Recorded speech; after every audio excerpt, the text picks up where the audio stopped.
രണ്ട് ബ്ലാക്ക് ഹോളുകൾ കറങ്ങുന്ന ബൈനറി സിസ്റ്റത്തെക്കുറിച്ച് നിങ്ങൾ കേട്ടിട്ടുണ്ടോ? അതറിയുന്നതിന് മുമ്പ് ഈ വീഡിയോ ലൈക്ക് ചെയ്യുക, ഷെയർ ചെയ്യുക, സബ്സ്ക്രൈബ് ചെയ്യുക. അതെ, അങ്ങനെ ഒരു ബൈനറി സിസ്റ്റം നമ്മുടെ പ്രപഞ്ചത്തിലുണ്ട്. ഭൂമിയിൽ നിന്ന് ഏകദേശം 581 ദശലക്ഷം പ്രകാശവർഷം അകലെ സ്ഥിതി ചെയ്യുന്ന രണ്ട് ബ്ലാക്ക് ഹോളുകൾ കറങ്ങുന്ന ബൈനറി സിസ്റ്റമാണിത്. ഇതിൻ്റെ പേര് മാർക്കറിയൻ 231 എന്നാണ്. മേജർ നക്ഷത്ര സമൂഹത്തിലാണ് ഇത് സ്ഥിതി ചെയ്യുന്നത്.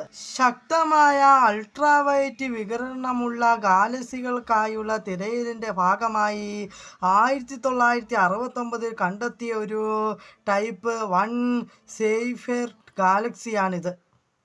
ഈ രണ്ട് ബ്ലാക്ക് ഹോളുകൾ കറങ്ങുന്നതിൻ്റെ ജ്യോതിശാസ്ത്രജ്ഞൻ ബെഞ്ചമിൻ മാർക്കറിൻ്റെ പേരിലാണ് ഇത് ഇട്ടിരിക്കുന്നത്. നമ്മളെല്ലാം കേട്ടിരിക്കുന്നത് രണ്ട് നക്ഷത്രങ്ങൾ ചുറ്റുന്ന ബൈനറി സിസ്റ്റമാണ്. പക്ഷെ ശരിക്കും ഇത് അതിശയിപ്പിക്കുന്ന എന്തെന്നാൽ രണ്ട് ബ്ലാക്ക് ഹോളുകൾ ഒരുമിച്ച് ഒരേ സ്ഥലത്തിരുന്ന് കറങ്ങുന്നത് കേൾക്കുമ്പോഴാണ് ശരിക്കും അതിശയിച്ചു പോകുന്നത്. ഈ വീഡിയോ ഇഷ്ടപ്പെട്ടാൽ ലൈക്ക് ചെയ്യണം, ഷെയർ ചെയ്യണം, സബ്സ്ക്രൈബ് ചെയ്യണം, കമന്റ് അടിക്കാൻ മറക്കല്ലേ. ബൈ.